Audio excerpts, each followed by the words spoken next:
Samantha Irvin then introduces former Bellator lightweight champion Michael Chandler. We know where all the front seats were going to on this particular show. So they were doing a deal with Chandler where he was doing something in like a private box with, I think, some like contest winners or something like that. So Michael Chandler, first of all, he just grabs the mic from Samantha Irvin, and the man immediately turns into a 15-year-old and just cuts this promo on Conor McGregor.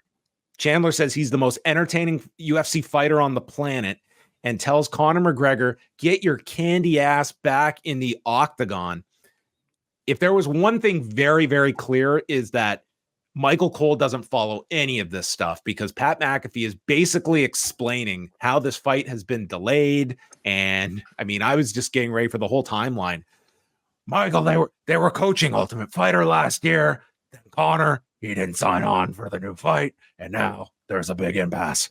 So that is, and then he's like off camera. Like, first of all, they cut off Chandler as he's still going here. And they cut away. McAfee's telling us that he's taking his shirt off, which they never show. Cole has no idea what's going on here. And this was our synergy. So my timeline was pretty much every MMA person just thought this was awesome. And wrestling people, I think, thought less. What did wrestling people think? I wasn't paying attention, but like what?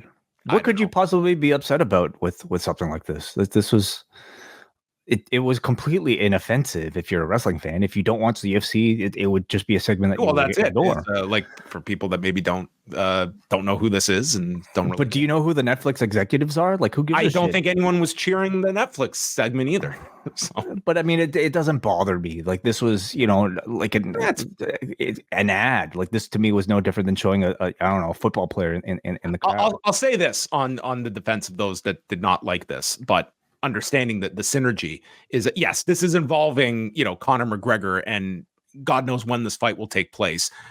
This could be a very effective spot for, like, if Sean O'Malley was used here and he's fighting in 3 weeks' time and he's like a major star for them, like having a fight to promote in front of close to 2 million people. I could see that being like more strategic here than Chandler, where, yeah, you're promoting a fight, but this fight has absolutely no it's not even a fight that they're promoting. It's not even a done deal or anything like that. So yeah. In that sense, I find it kind of fascinating that it's not actually promoting something you could actually buy, at least not yet. Mm-hmm. I do sense that like maybe there's something to the WWE wanting a mention of Conor McGregor, because like, I mean, who is Michael Chandler? He's only relevant perhaps to a larger WWE audience with his relationship with Conor McGregor.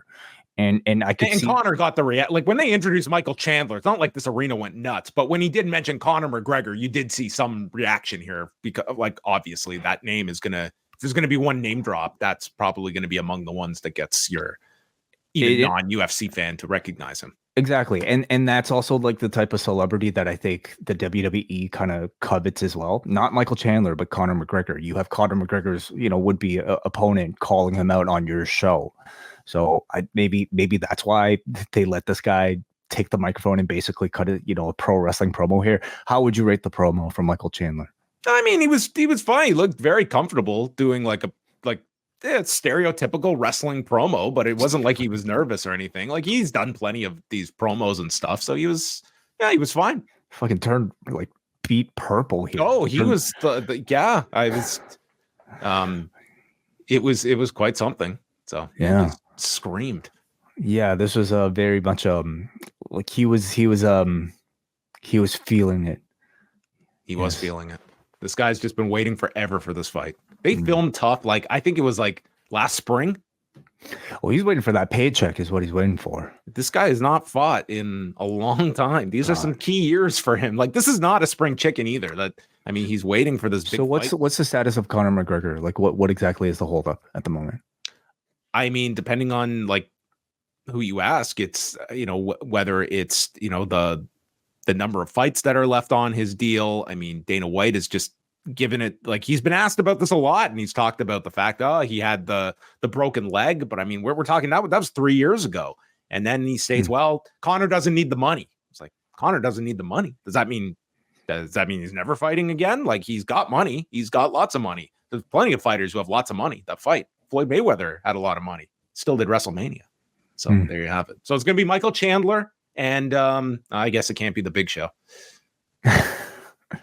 No, not now. No. Omos. Could be.